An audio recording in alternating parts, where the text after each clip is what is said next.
the feeling is the same as it always is going into this sort of game. We're excited. There might be a few nerves flying about given kind of what's riding on this game, but generally we're performing well at the moment. We're working really hard in training and we're looking forward to it. Well, of course, psychologically it's always better to be at the top rather than second place chasing it, but in my mind, in the players' minds, it makes no difference. It's almost a cup final on Wednesday, and a very important game for both teams. So if either of us don't turn up, we'll suffer the consequences.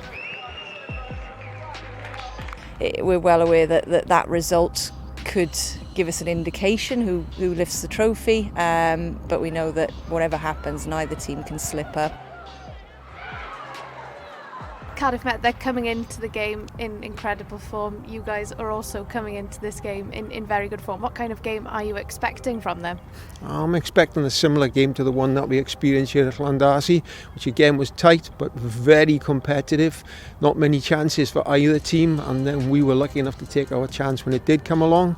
And at the moment we are jealously guarding a good clean sheet record, and we want to continue to do that. If we can do that, well, we've only got to score a goal.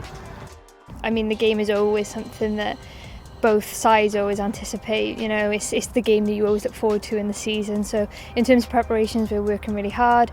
We have been over the last couple of weeks. So, you know, lots of excitement going into the game, and I think we're very confident as well. What can people expect from Swansea on Wednesday night? They can expect an honest performance, they can expect a performance that will be full of passion, and they can expect a performance that will have a few creative tricks up their sleeves as well.